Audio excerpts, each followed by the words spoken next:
Thank you for welcoming me. I'm honored to be the first speaker in the Ghost Film series. It's really quite an honor indeed. It's nice that your department has that funding available to you, strings free. Thank you, Tom, for welcoming me. I first met Tom together with my colleague who's here this year visiting, Rita Rayleigh, when they were both assistant professors at the University of Minnesota. Currently, it's much warmer here than it was when I was out there visiting you. I should say a few words in advance of this talk to give you a sense of where it's coming from. This is a talk that is going to be appearing fairly soon in PMLA. That is, I'm going to be giving you a slightly fuller version of the piece that is going to be shoehorned into PMLA. PMLA asked me to write a piece that was for the purpose of defining the origins, premises, and promises of the digital humanities to appear in their changing profession section. The editorial board decided to commission such an essay after reflecting that there seem to be many divergent notions of what the digital humanities are. The board members wondered, for example, how this modality of scholarship relates to new media studies and other online teaching, and how it might affect scholarly employment. So you'll see that my mission was to broadly define what the digital humanities are for an audience that is not necessarily within the field. A couple of prefaces I've learned to make before talks on the digital humanities to ward off people who jump up at the end of a talk and say, "You've not included me." What do I mean by digital humanities? Obviously, this is a piece for PMLA, so my center of perspective is going to be literary studies as it relates to the digital humanities. But I do make an effort to map out the relationship of digital literary studies to other branches of the digital humanities. You'll see me make that move. I don't make the move so aggressively, though, that I create a tent that is so big that it diffuses the notion of what the digital humanities are.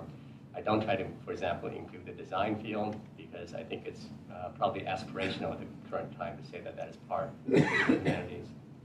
I'm also not going to be talking explicitly about any of the more humanistic or interpretive sides of the social sciences. Lots of exciting work happening today in archaeology, anthropology, and so on that are humanities related. Those, I think, can sensibly fit under the rubric of digital humanities, depending on the prior issue, whether you consider them humanities research and teaching movements at all. So ultimately, of course, these kinds of issues, which are very sensitive right now because there's granting streams, there are jobs and so on attached to the label of digital humanities, will be sorted out in the normal ways our profession has for sorting these things out. Who gets a job where you place your students, where you publish. It'll take some time before the picture clarifies a bit. I should also say, just before I begin, that I am certainly not an intimate expert with many of the topics that I deal with here. In fact, I'm incredibly embarrassed at the fact that, for example, on your faculty sitting in the third row here is David Hoover, who knows a lot more about some of the things I'm going to be picking up today. My mission is a kind of an overall surveyor's mission here. That's enough defensiveness to begin with.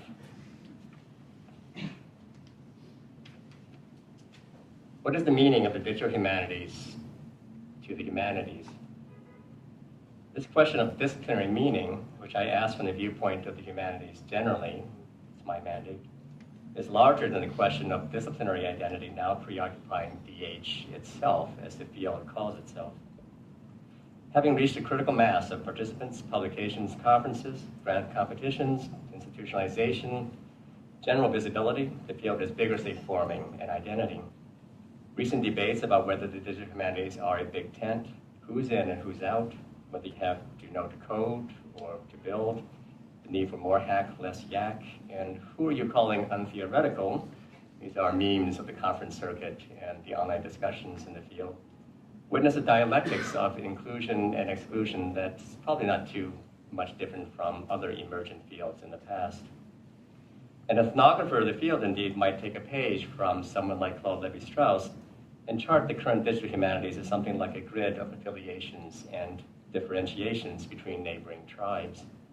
Exaggerating the differences somewhat, as when a tribe boasts its uniqueness, we can thus say that the digital humanities, much of which affiliates with older humanities disciplines such as literature, history, classics, philosophy, the languages, And with the remediation of older media, such as books and libraries, and ultimately with the value of the ode itself, history, archives, the curatorial mission, are currently not the tribe of new media studies, under the sway of the design, visual, and media arts, continental theory, cultural criticism, and often in many cases it seems the spirit of the avant-garde new itself.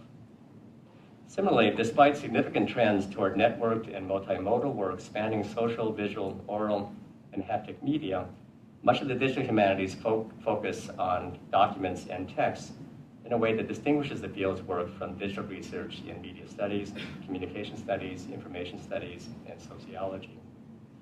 And the digital humanities are exploring new repertoires of interpretive or expressive, so-called algorithmic criticism, the second wave of DH proclaimed in the Digital Humanities Manifesto 2.0, in a way that makes the field not even its earlier self, named humanities computing, alleged to have had narrower technical and service aims. Recently, the digital humanities' limited engagement with identity and social justice issues has also been seen to be a differentiating trait. For example, by the vibrant, transformed DH collective of primarily younger scholars in the field, which worries that the digital humanities, unlike some areas of new media studies, are dominantly not concerned with issues of race, ethnicity, gender, and disability. You see that the tribes or moieties, as it were, are currently jostling in their position relative to each other, and the DH is one part of that sort of a Pangea-like, to switch metaphors, agglomeration of continents here. Now, of course, there are overlaps of people and methods between tribes, to the point that, taking another page from Levi-Strauss, we would want to mention trickster figures embodying both sides of the digital humanities differences. One such trickster is the field of book history, prolific in its revisionary studies of material text, ephemera, marginalia, social reading, publishing history, and so on. Book history now partly parallels post-McLuhan media studies. Peter Stalabras argues, for instance, that, quote, the codex in the printed book were indexical computers that Christianity adopted as its technology of discontinuity, close quote. That's from that essay of his about how many fingers you had to have in different books to attend a service at any one time, you know, the missals, the Bible, and so on. Book history therefore overlaps on its new media studies side with media archaeology, especially in the German lineage, well represented in this context by Cornelius Wismann's really remarkable book, Files, Law, and Media Technology. And on its digital humanities side, with approaches to digital text rooted in revisionary textual editing, bibliography as a sociology of text, and the materiality of the digital. A similar trickster is science and technology studies, STS, which are curiously underrepresented in both new media studies and the digital humanities, even as they are also clearly relevant to both in a way that is epitomized by the work, for example, of Catherine Hales or Jim Lenoir, both down in Duke now.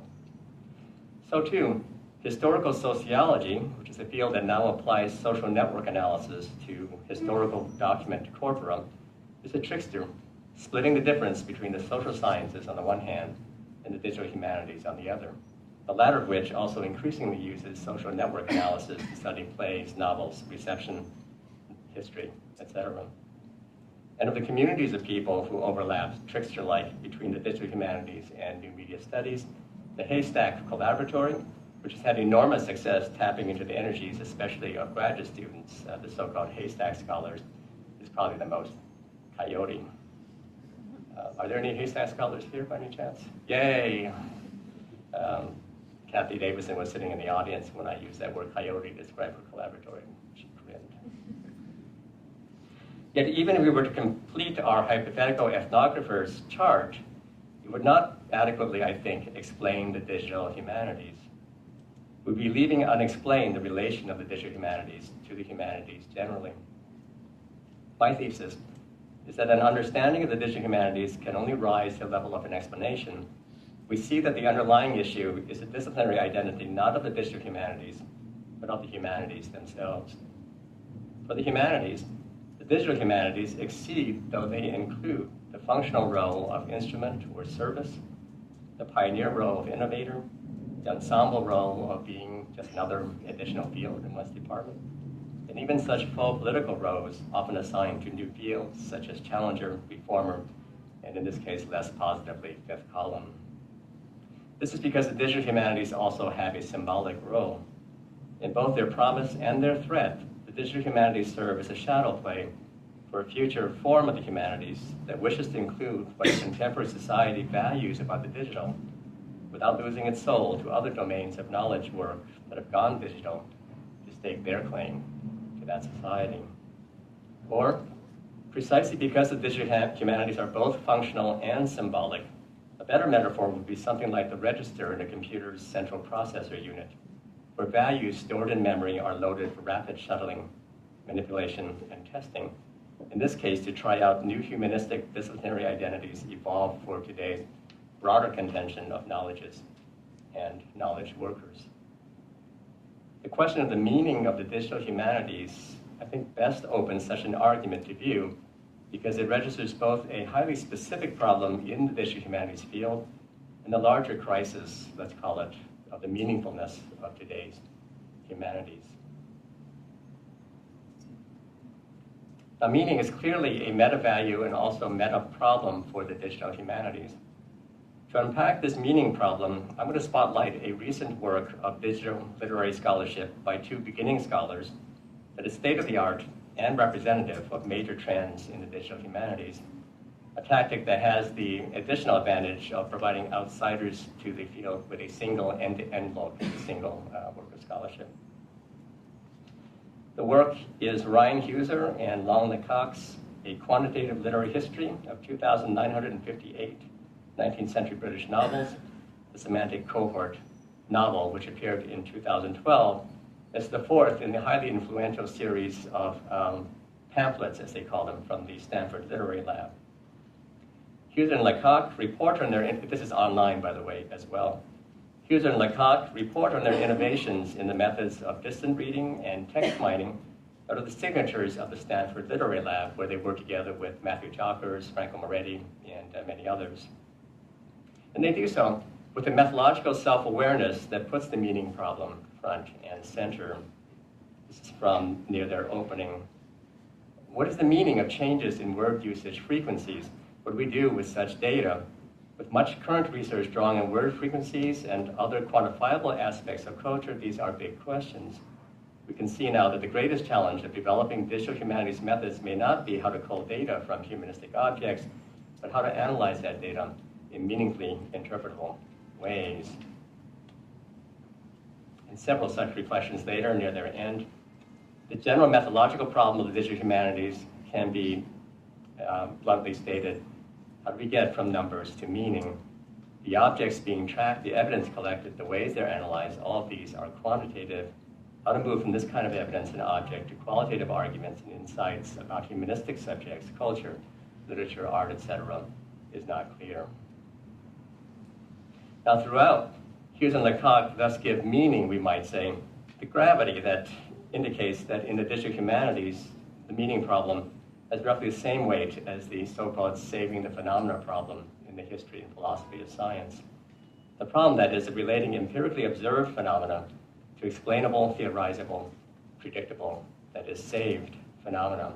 It's a really interesting piece in the philosophy field by James Woodward and James Bogan called Saving the Phenomena, which is about the relationship, the idea of data to the scientific problem. In essence, Hughes and Lecoq are out to save the data by making it meaningful. The form of data they wish to save they call quantitative. Now, of course, no single example like this is going to typify all aspects of the booming field of the digital humanities. So before we examine the specifics of the meaning problem in this instance, it would be useful to make four observations that relate Hughes and Lecoq's research to other work in the field. This is my broadening gesture here. The meaning problem may not be essential everywhere, but its frame of analysis, I think, is convertible to other frames so that we can see that many parts of the field link up to a common cluster of issues. The following is a kind of conversion table between what I'm going to be talking about and other major components of the digital humanities field. First, we note that Hughes and Lecoq selected research material from already digitized text. 2,958 British novels from 1785 to 1895, all of them basically taken from the Internet Archive, 250 from the Chadwick Healy collection.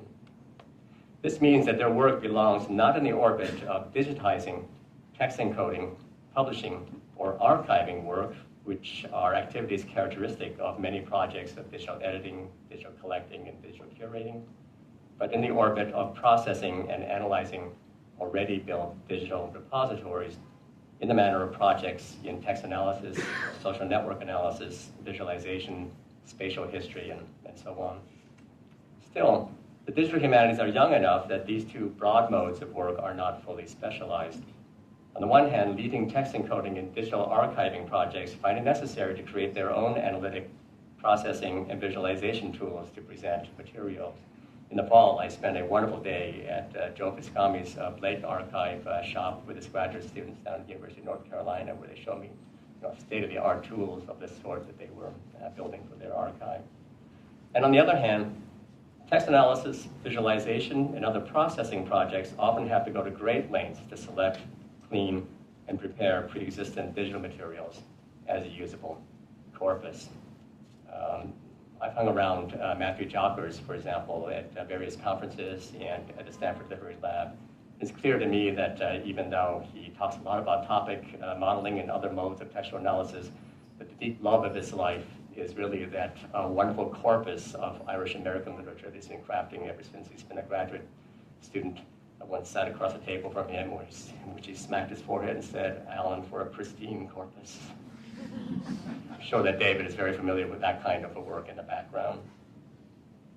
Second, while Huser and Lecoq formulate their meaning problem in terms of quantification, that is not the only possible formulation. Quantification is indeed a key digital humanities issue, especially when linked to sheer quantity in the wake of recent big data funding competitions, for example, in the field.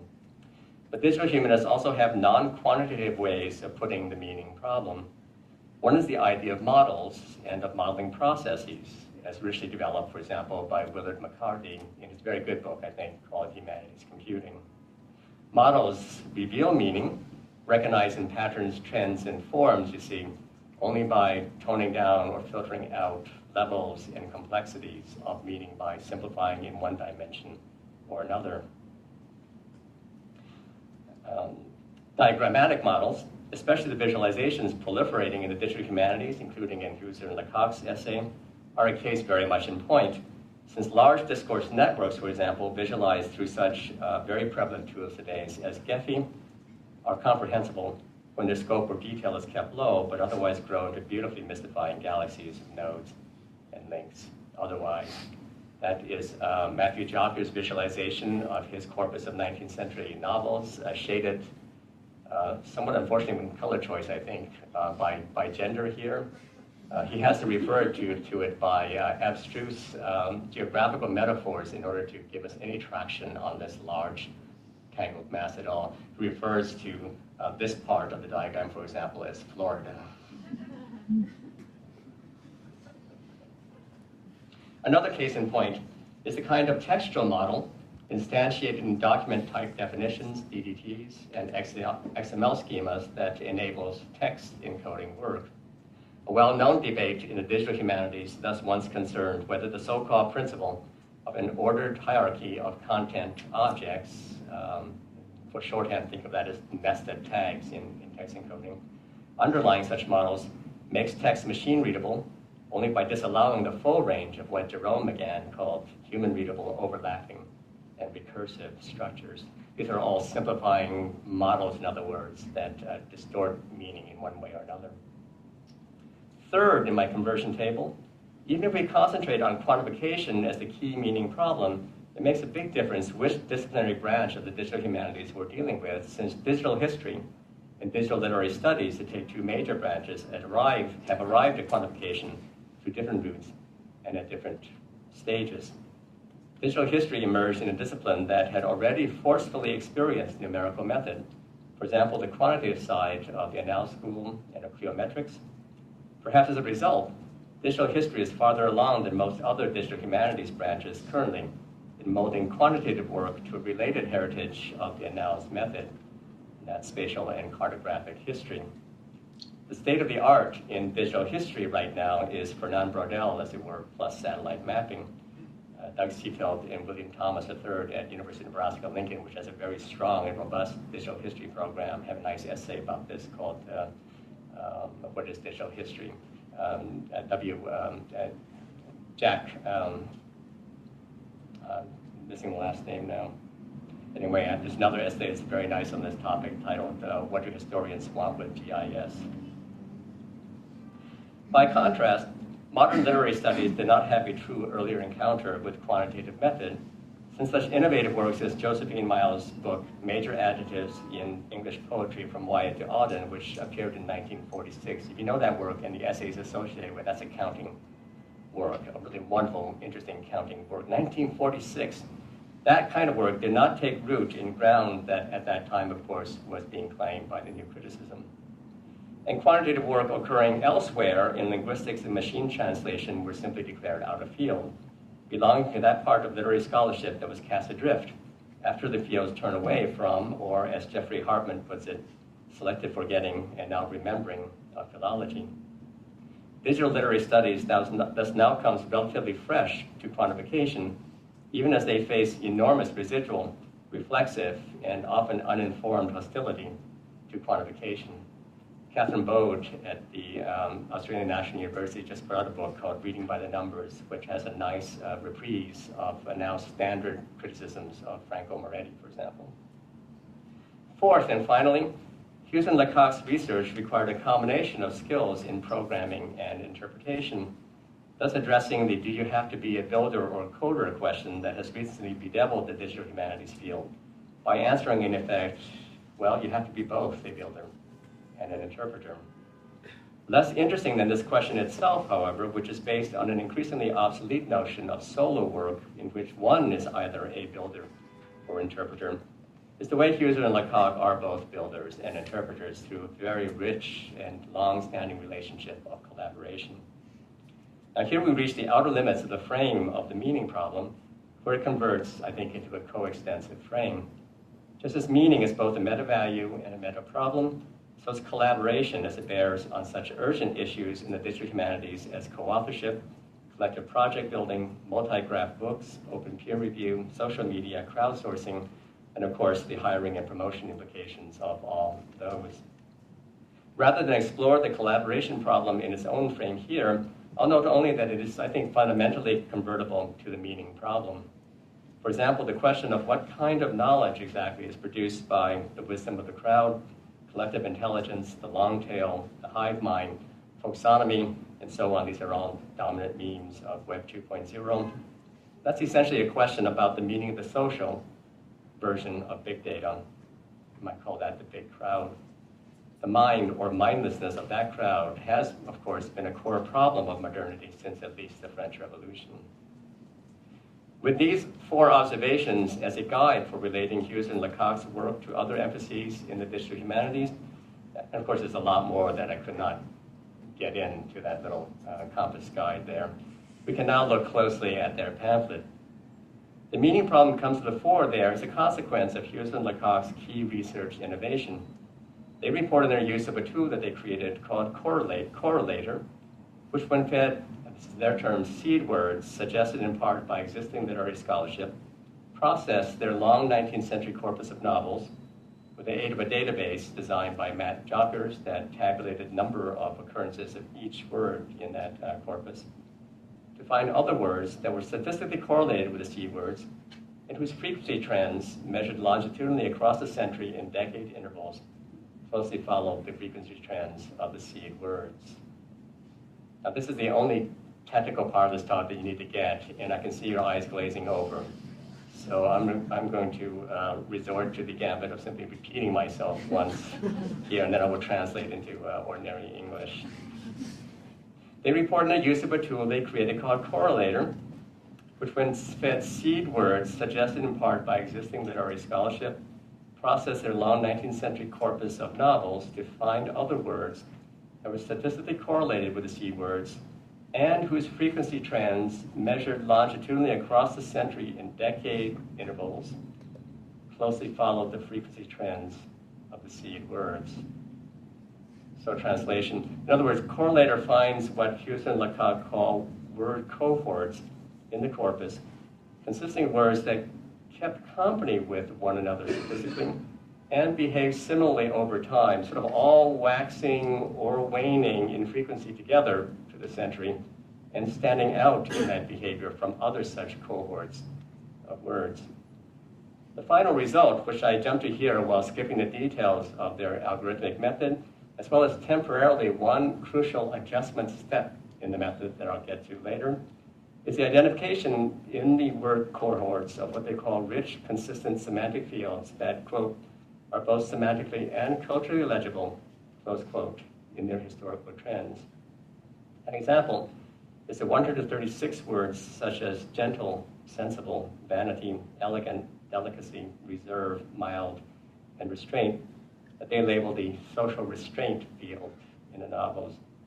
It's very interesting, actually. It's as if when you get enough distance on the individual novels and authors, this whole other level of phenomena, we don't know whether to call them objects of inquiry or agents of inquiry that force change, begin to display themselves, these larger populations of words that have semi-agential qualities but are also objects of analysis.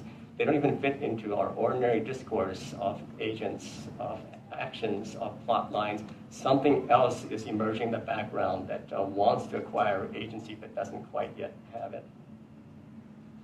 Using this method, that's not in the article, I need to work that out better. Using this method, Hughes and Lecoq made two principal discoveries. First, they used the C words integrity, modesty, sensibility, and reason. That's all taken pretty much verbatim from literary scholarship of the era, to find a strikingly large cohort of what they call abstract, socially normative, evaluative, and highly polarized words whose frequencies all decline together dramatically over that long 19th century. This cohort they then subcategorized into semantic fields that they labeled social restraint, moral valuation, sentiment, and partiality. Partiality meaning I'm more partial to you than to someone else. Then serendipitously, instead of under the sway of pre-existing scholarship, they fed the unlikely C word hard into Correlator to discover a strikingly distinct, very large cohort of, quote, concrete description words of a direct, everyday kind, close quote, whose frequencies all rose dramatically over time. This cohort they subcategorized into semantic fields for action, verbs, body parts, colors, numbers, locational and directional adjectives, and prepositions with physical attributes to them. The strongly inverse correlation between these two large and differentiated word cohorts, which they further statistically corroborated using topic modeling, more on that in just a moment, started them on the path of interpretation. The abstract cohort, they finally concluded, consists of words whose usage, while unanchored in specifics, was, quote, monitored and tightly constrained, close quote, by the traditional smaller rural communities represented more or less earlier in the century in evangelical, Gothic, and village novels, in the novels of Jane Austen, Walter Scott, and George Eliot, where Eliot is, of course, the chronological outlier in that series. While the hard cohort is populated by words whose standalone referentiality and alienation from larger context correlate later in the century with the, quote, wider, less constrained social spaces, close quote, of the urban centers represented in city, industrial, adventure, fantasy, science fiction, and children's novels. Not just prima facie, the interesting outlier in that series is children's novels. It makes you begin to wonder whether the experience of a child encountering a strange world is roughly analogous to urban anatomy in some interesting fashion. Being interesting to look into that. This insight, this inverse relationship, finally led Hughes and Lecoq at the highest level of interpretation to follow Raymond Williams' books, Culture and Society and The Country and the City, in suggesting that the inverse abstract and hard trends reveal something significant about, quote unquote, the social space of the novel. They argue that, quote, the values of conduct and social norms in knowable communities, the latter is a phrase from Williams, declined in the face of urbanization, industrialization, and new stages of capitalism. The computational verification of this previously known thesis coupled with the discovery of precise word cohorts giving generally fresh insight into the thesis, enables them in later sections of their pamphlet to offer more recognizably normative literary and cultural criticism, touching on action, setting, and character. Here they closely read texts, including for the first time block quotations. An interesting phenomenon to track, by the way, in the scholarship is the replacement of block quotations as our primary evidence by visualizations and diagrams. So the first thing that happens in this pamphlet is symptomatically lots of visualizations. Only later do we ever see the actual language on the page. And when you think about it, the visualizations now have the same cognitive weight and approximate size on the page as block quotations had of old. We're being asked, in other words, to change out our primary evidence in the field. Here they closely read text, including block quotations for the first time, match aggregate trends to, quote, units understandable and familiar to us as readers and literary scholars, the actual novels, genres, and authors, close quote, and generalize about sweeping changes in cultural history. But with the important distinction that their reading now is based not on the usual anecdotal, faux empirical, or unique case observations of literary criticism, for example, noting that a word appears often or in an important location, but on lines of interpretation generated by machine observation. Here, we reach the crux, I think, of the meaning problem in the digital humanities. While Hughes and Lecoq mix what they call supervised and unsupervised procedures, those are terms from machine learning. Supervised procedure roughly means that you train an algorithm against a known result so that the algorithm returns what you think it should be giving you. Very roughly it. While Hughes and Lecoq mix supervised and unsupervised procedures, the newest, boldest, and most interesting part of their methodology really clearly is the unsupervised. They help advance an important general digital humanities goal that might be called, and it took me a long time to figure out what might be the right phrasing for this, a general goal that might be called tabula rasa interpretation, the initiation of interpretation through the hypothesis-free discovery of phenomena. Also shared by such digital humanities methods as topic modeling, a mathematics-based way to discern differentiated clusters of words that Hughes and Lecoq also use to corroborate their findings. The ideal in its purest form is what Hughes and Lecoq call, quote, an unsupervised method that generates topics without subjective input from users, close quote. That is, a computer should be able to read text algorithmically and discover word cohorts or clusters leading to themes without acting on an initial concept from an interpreter looking to confirm a particular theme.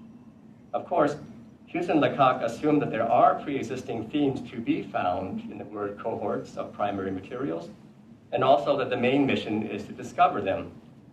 But tabula rasa interpretation is equally a goal of the more postmodern side of the digital humanities, which argues that critics should use algorithmic methods to play with text experimentally, generatively, or, and this is a very influential phrase in the field, deformatively, to discover alternative ways of meaning that are not so much true to pre-existing signals as something like jazz riffs on the signal. The common goal, no matter whether you're more conservative or postmodern in your understanding what the goal of interpretation is, the common goal is to banish, or at least crucially delay, human ideation at the formative onset of interpretation. However, tabula rasa interpretation puts in question, I think, Hughes and Lecoq's ultimate goal, which is to get from numbers to humanistic meaning. You remember the way they described that, qualitative arguments and insights about humanistic subjects, culture, literature, art, etc. It's not clear epistemologically, cognitively, or socially how human beings can take a signal discovered by a machine and develop an interpretation leading to a humanly understandable concept unless that signal, in order to be recognized as a signal at all, and that I think is a key philosophical problem here, contains a coeval conceptual origin that is noble in principle because at a minimum, the human interpreter has known its form or position, a slot or approximate locus in the semantic system where its meaning, or at least its membership in the system, is expected to come clear. So a very crude and not quite right analogy in that famous Shannon diagram of transmission to a receiver. You know that there's probably going to be a signal coming out of that receiver location, and that's why you look for the signal that is there. If the machine can discover word cohorts triggered by seed words, in other words, then what seed concepts, which is to say seed semantics, using semantics for the moment as overlapping with concepts in a manner consistent with Hughes and Lecoq's usage, lurk in the background as a latent classificatory form of relational semantic positions able to make word cohorts into signals, into what they call proto-semantic fields. Thus, the immense importance of the adjustment step in Hughes and Lecoq's method that I earlier elided. In fact, Hughes and Lecoq used correlator by itself to produce only initial word cohorts and not finished semantic fields because they realized that they needed to ensure that their cohorts had a semantic consistency that quantitative correlation alone did not seem to offer. Some word cohorts discovered by machine, for example, felt to them to be fuzzy semantic fields that seemed blurred by extraneous words, words that shouldn't be there, or inversely to lack words that should have been there. In other words, word cohorts had to be filtered and filled out in ways that made sense.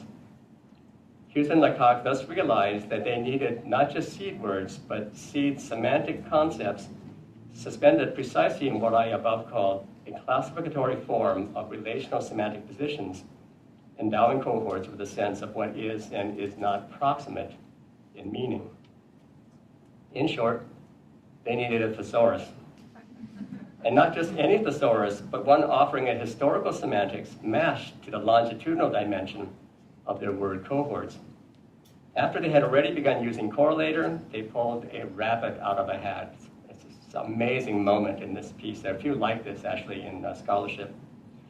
They turned to the remarkable historical thesaurus of the Oxford English Dictionary, hereafter HTOED, which has just been published in 2009, to borrow its historical semantic classifications through what they call, quote, a dialogic method that drew on both quantitative historical data and qualitative semantic rubrics to construct semantic fields with precision and nuance, close quote.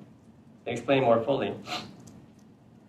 Having moved through an empirically and historically focused stage of semantic field development, that is by machine, we needed to return to the semantic focus in order to make such purely empirical word cohorts interpretable and meaningful. Our initial approach was to filter through these words for groups that seemed semantically coherent, but this proved too loose and subjective. That would be like looking at the tea leaves for clumpings that look like a human face or something like that. Finally, we turned to the HTOED. It's nearly exhaustive, its categories are nuanced and specific, and it's truly organized around meaning. We use this powerful taxonomy to do two things. First, to be more specific in identifying the semantic categories that constituted our word cohorts. Second, to expand those word cohorts with many more words, close quote. So give me a moment.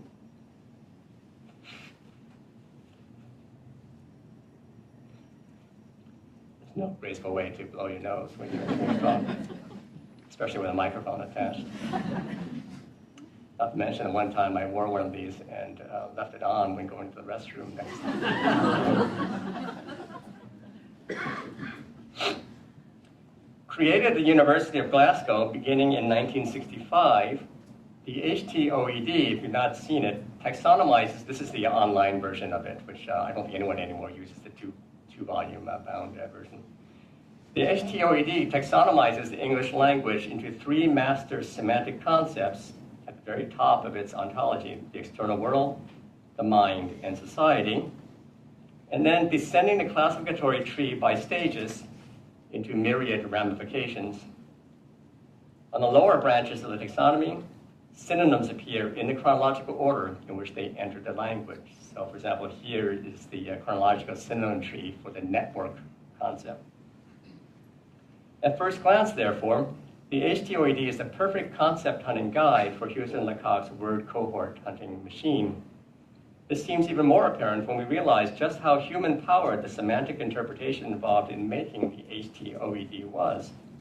As documented in reports by Christian Kay and Irina Weatherspoon among its chief editors, and in a very detailed email to me from the current HTOED associate editor Mark Alexander, The editor's sorting of words by meaning and chronology recapitulated the famous use of paper slips in the compilation of the original OED. Of course, this is the iconic image of James Murray at work. I actually like better the image, which is not as often shown, of him and his three sub-editors, hunched over desks in the background behind him. Started before humanities computing was practical, started in 1965, that's a key date in this regard.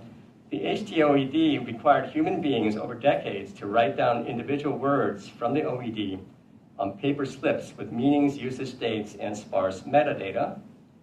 This is a slip for the word stablish, for example, which the editors have made sort of almost metaphoric for their project, how to indubitably establish the meaning of a word.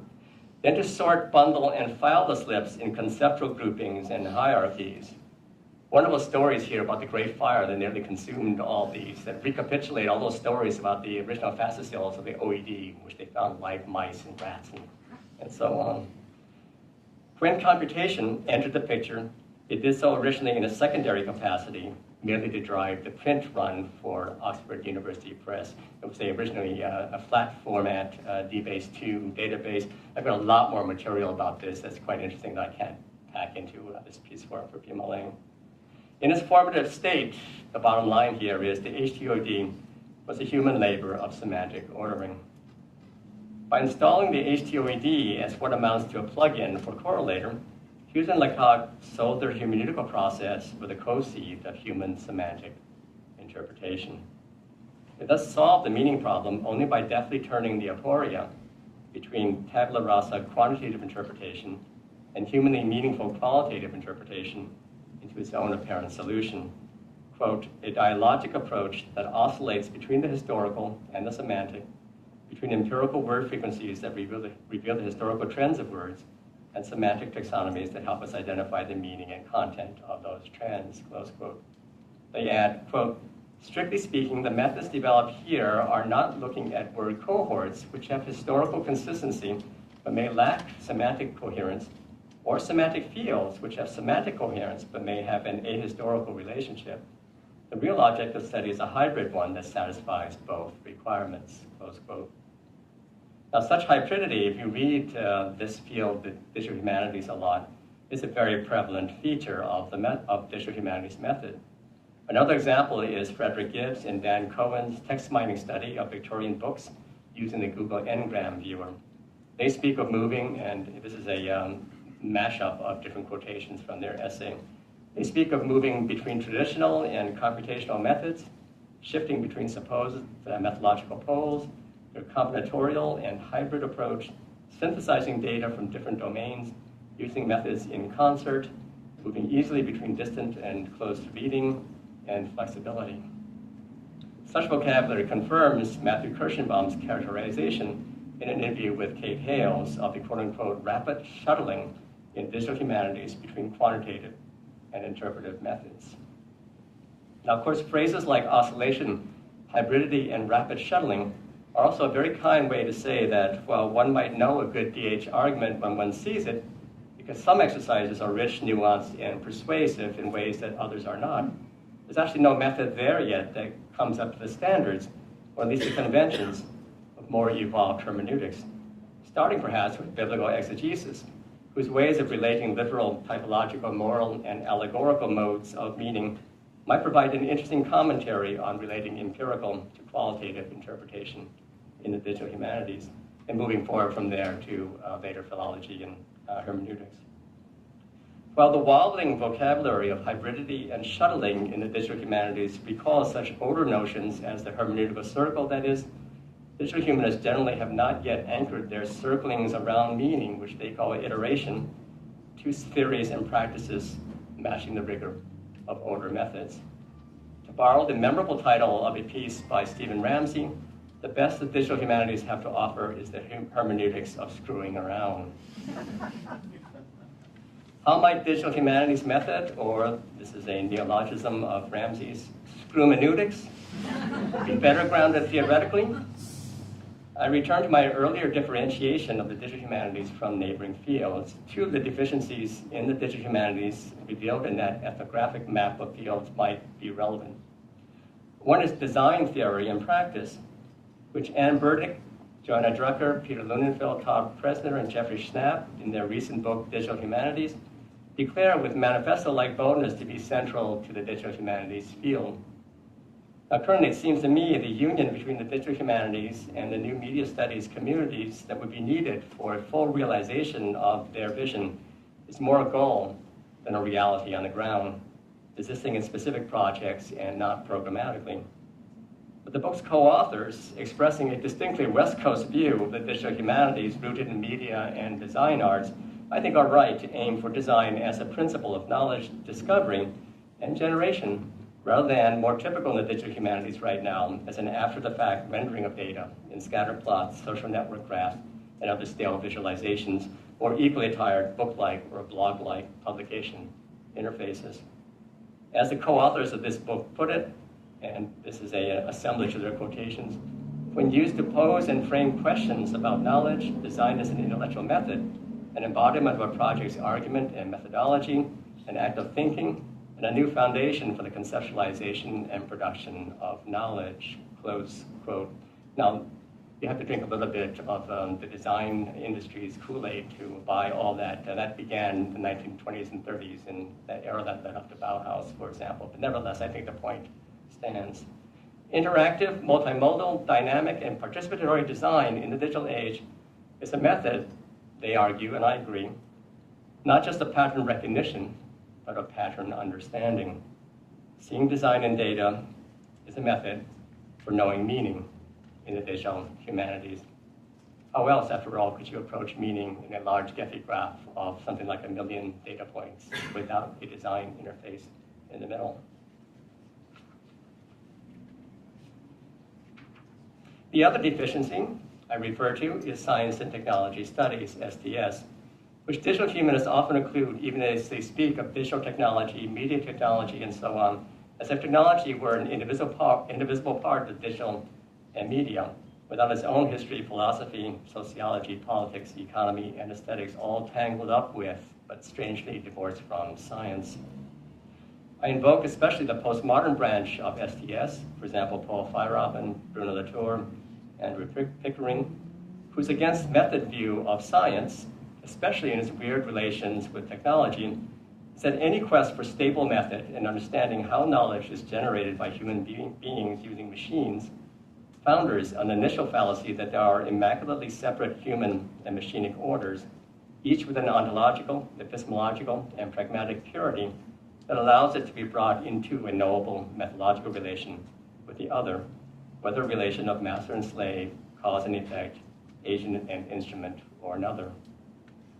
What can we learn from STS if we took the so-called Stanford Literary Lab and other digital humanities centers and programs at their word and studied them as labs, much as Pickering studied the hunting of the quark in an Italian physics lab in one of the central chapters of his book?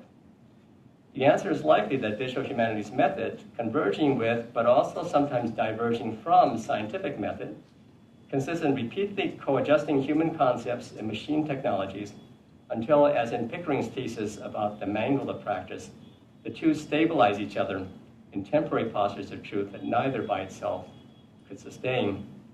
Knowledge, you might say, is an ice skater's dance on a slippery epistemic surface on which neither the human nor the machine, the dancer nor the skates, alone can stand.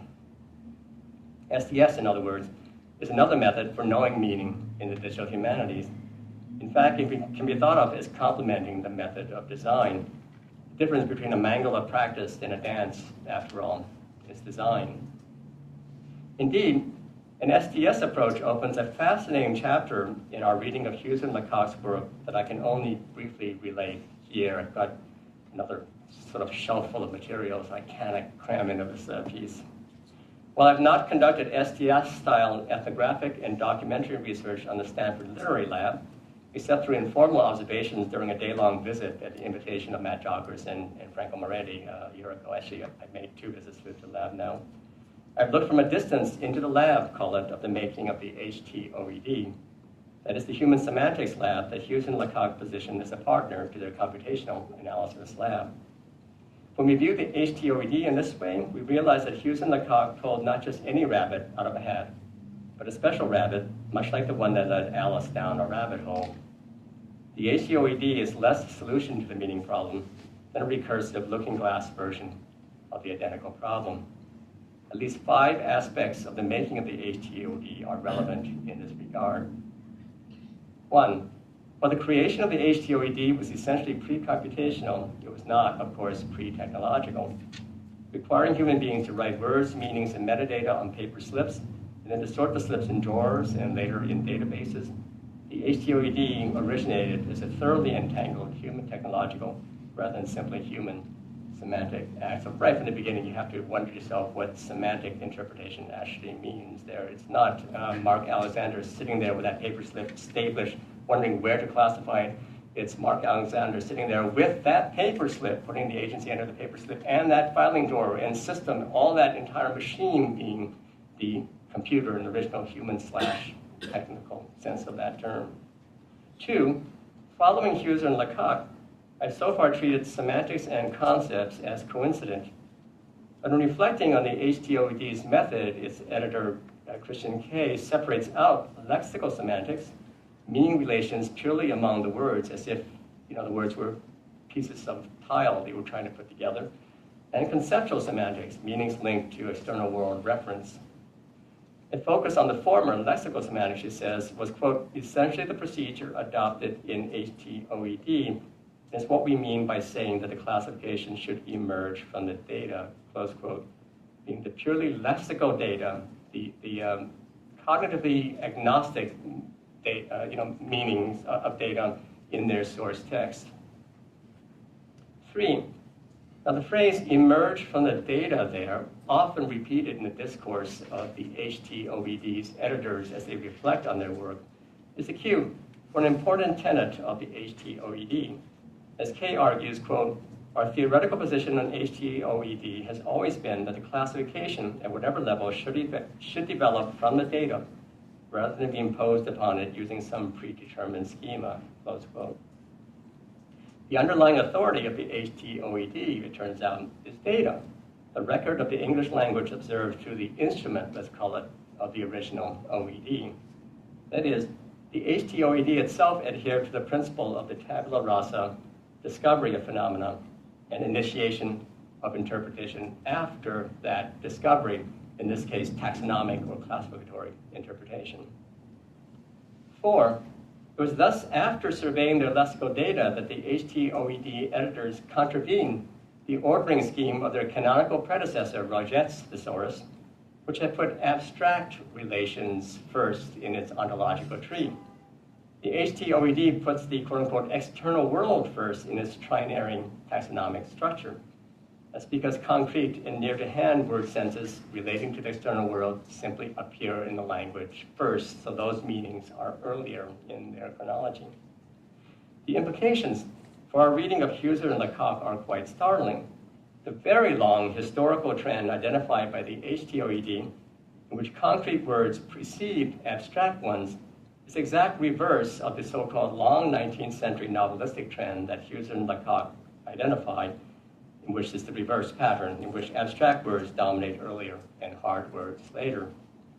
Now, of course, this by no means contradicts Husserl and Lecoq's thesis, since in more fully stated form, their argument may well be that because of urbanization, the 19th century and/or the novel form was exceptional, or at least matched the trend of only a few other centuries and forms in the history of the English language.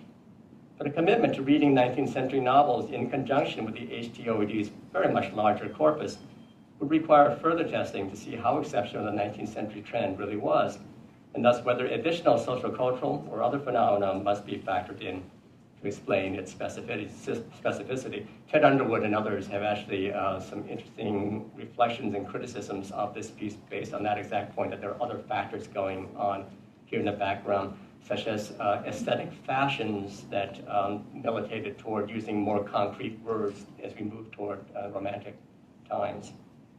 5, and finally, as a grace note, I add that while computation was an afterthought in the making of the HTOED, of course, today it is crucial for most uses of the work, and especially advanced uses of the work. The HTOED editors eventually migrated their content into a succession of relational databases because they realized that computation might support advanced real-time querying. Even more dramatically, a recent essay by Mark Alexander shows that querying the HTOED for insights into the history of the language can itself be a form of digital humanities. Alexander conducts quantitative computational analysis of the HTOED to generate visualizations leading to hypotheses about language changes. So this is the entire corpus of our language here in the HTOED. The particular topic areas are labeled over here. The darker the pixel point, the earlier it entered the English language. So you see such interesting phenomena as the fact that the body at the top there is, I'm not locating it right now, a much denser, darker area than, for example, areas near it like biology or even disease, which are much newer in the language. You see my point, that this is digital humanities. Connecting the STS and design approaches I outlined earlier, we might even say that at this point, using the HTOD becomes an experiment in digital and visual design. In the end, the HTOD is not the other that Hughes and Lecoq need to help make the work of their correlator meaningful. I think it turns out to be a precursor of the HTOD. It turtles all the way down. I switched animals somehow. But going down a rabbit hole, while necessary in pursuing any case of the digital humanities, or really anything else, of course, to its methodological foundation, is not how we must conclude. Let's climb out of the specific purview of my example and even out of the digital humanities field to open my argument to its most general extent. And this is the part that I've had to trim the most for the PMLA publication, even more so than I'm giving you a version of here. Apropos is the following insight from Kate Hales. The further one goes along the spectrum, she says, that ends with machine reading, the more one implicitly accepts the belief that large-scale multi-causal events are caused by confluences that include a multitude of forces interacting simultaneously, many of which are non-human. If events occur at a magnitude far exceeding individual actors and far surpassing the ability of humans to absorb the relevant information, however, machine reading might be a first pass toward making visible patterns that human reading could then interpret. Let me fill in a backdrop for this statement by telling a very simplified story of the humanities, a story so simplified for the sake of time, indeed, that it will have the texture of a creation myth. In the beginning, which here means only classical through early modern times in the West, the humanities arose as a progressive set of knowledges vested in the belief that there's both originary and theological meaning in the human record. Well, the name of that meaning was originally God. Humanistic and imitatively classical thought broke the monopoly of theism to make it God and man, mediated, we might say, with reference to Renaissance humanism by respect for letters or the good word of both. And here I'm incredibly embarrassed that people such as John Gillespie are sitting in the audience who could tell this tale, I think, much better and with more depth than I can. But in the revolutionary era, roughly from the Enlightenment through the 19th century, I skipped a sentence, I'm sorry. John distracted me without his own will.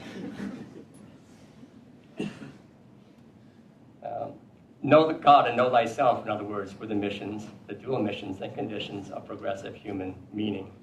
But progressive humanities here in my discourse is a moving cursor. It changes its essence as we move through history. But in the revolutionary era, roughly from the Enlightenment through the 19th century, with many exceptions and counter-developments, God and man began to vanish from the progressive side of the humanities in the face of the golems that now stood in for them, scientific nature and historicist history.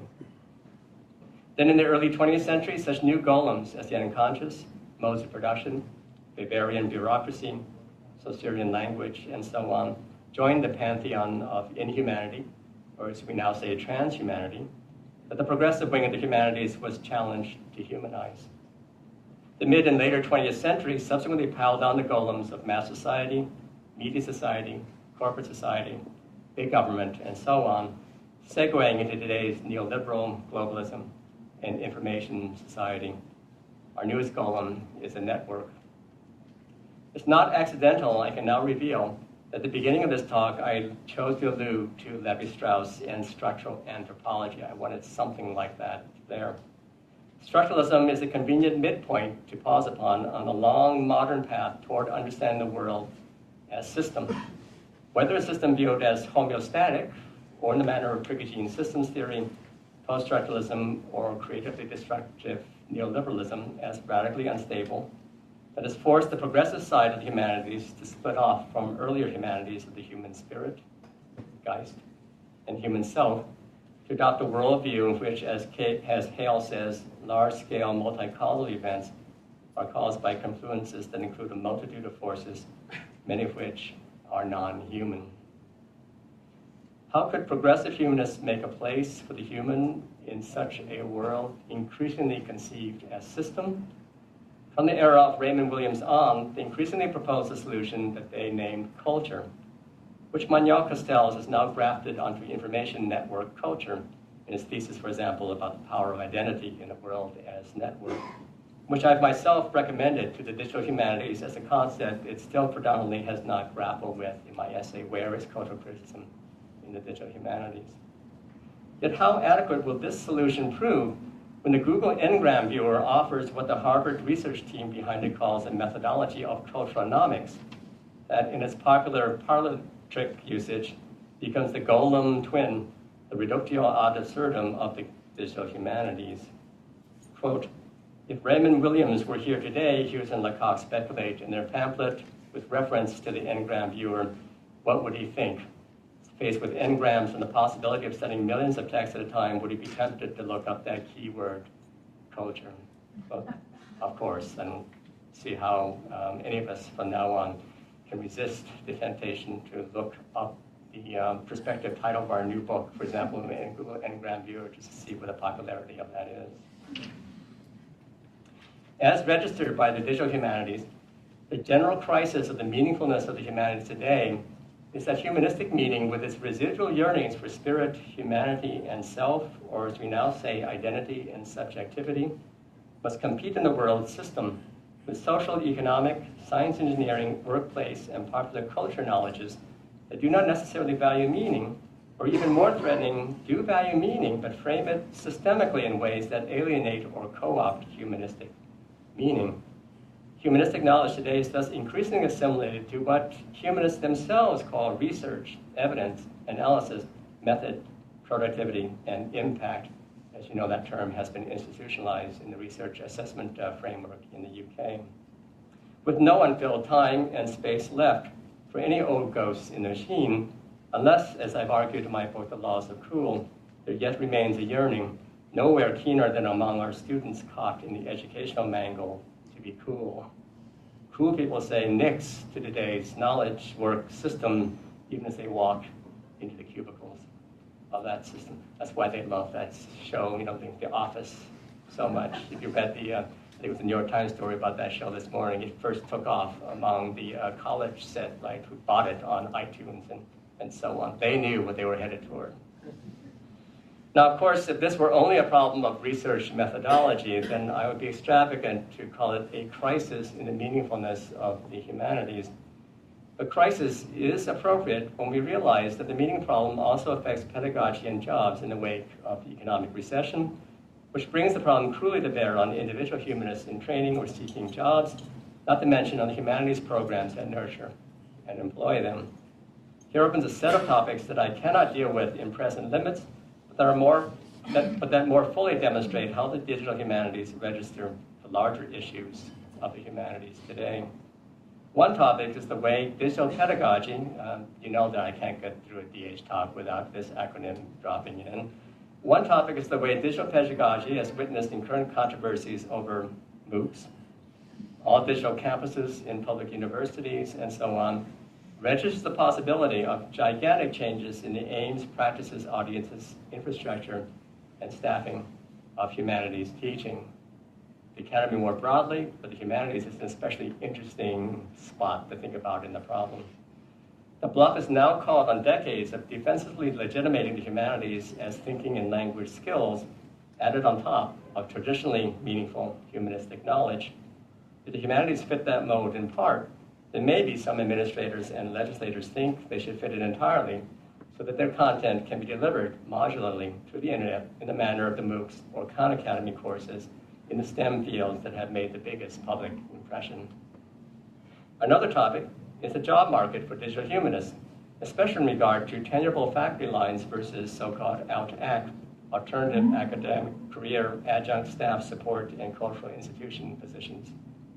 The turmoil and uncertainty in the nature of digital humanities jobs register the larger uncertainty of employment in the humanities as what we used to call meaningful jobs transition away from tenure toward a corporatized ideal of reconfigurable and replaceable professional managerial knowledge workers, professionally threatened with restructuring layoffs in favor of even more exploited permatemp and outsourced labor. In all these ways, the digital humanities register the crisis of the humanities. For that reason, I and others started the For Humanities Advocacy Initiative, powered, we say, by the digital humanities community, so that the digital humanities can try to advocate for the humanities and not just register their crisis. I do not know how much difference that initiative and others like it will make in the meaningfulness of the humanities to the world, but I do know that such an effort, dedicating the digital humanities, and I thought a long time about whether I was going to end with this word, to the soul of the humanities, is what is meaningful for a humanist, digital or otherwise. Now, that's my conclusion.